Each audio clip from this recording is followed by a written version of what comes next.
Құрметті әріптестер, мына жерде үй тапсырмасының уақытысын білу үшін қараңыздар, есептерге кіресіздер. Есептерден үй тапсырмасының орындалу уақыты мектеп болып қараса болады, бірақ сіздер өздеріңіздің жекеленген әрқайсы сыныбыңызға қарайсыздар да сабақ берген сыныптарыңызды тексеріп шығасыздар. Мысалы 2021-22 21-22-де мысалы мен алайын 6-шы Ә сыныпқа сабақ бердім. Толық жылға есеп құрастырамын.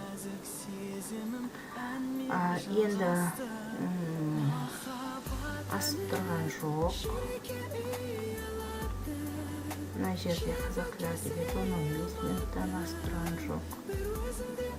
Асып тұрған жоқ. Дұрыс.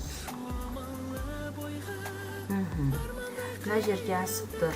Мысалы, қай пән асып тұр? Математика 47 минут. Осыны азы айтып берейік. Қай күні? Желтоқсанның 22-сі күні асып тұр. Ол 21 күні берілген 47 минут. Сондықтан біз журналға кіреміз. Мен енді өз пәніме ғана кіре аламын. Мысалы 6-шы Әге кіреміз. Қазақ тілін жаңағы қараймын да, жылдық қоямын да, уақыттарды қарап шығамын. Қай жерде менде асып тұрды? Енді менде асып тұрған жоқ. Мысалға айтып жатырмын да. Мысалы, менде қаңтардың 26-30 минут болып асып тұрған. Ол 25 күні берілген тапсырма мына жерге.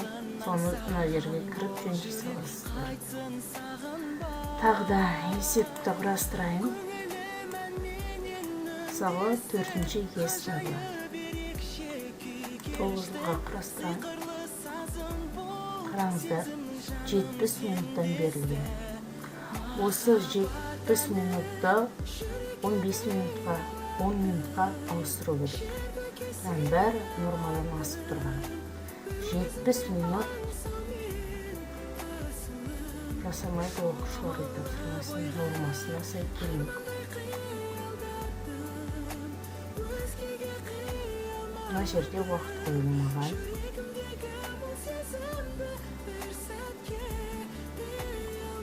Уақыт қойылмағанды қарап шығасыздар. 0 болып. Мүлдем уақыт қойылмаса 0 болып өстіп шығып тұрады. Английский. Біріншіде уақыт қойылмаған. 30 минутта көп. 15 минут. Нормативті қараңыздар. Келесі. 3-ші Е сыныбы. Есеп құрастырамын.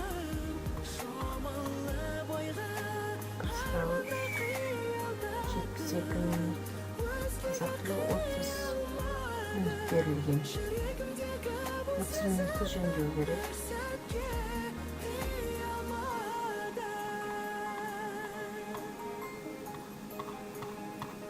Сөйтіп, май аяғына шейін тексеріп шығамыз.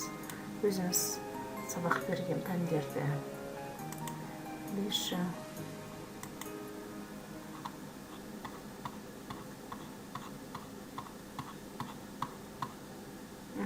Асып тұр. Русский языктан 30 минуттан берілген. Орыс тілінен кіресіздер де 30 минутта 10 минутқа ауыстырып шығасыздар. Мына жерде классный часқа 30 минут берілген. Классный часқа 30 минут бермей қойыңыз. Классный часта үй тапсырмасына 30 минут не істейді бала. Классный часқа уақыт берілмейді.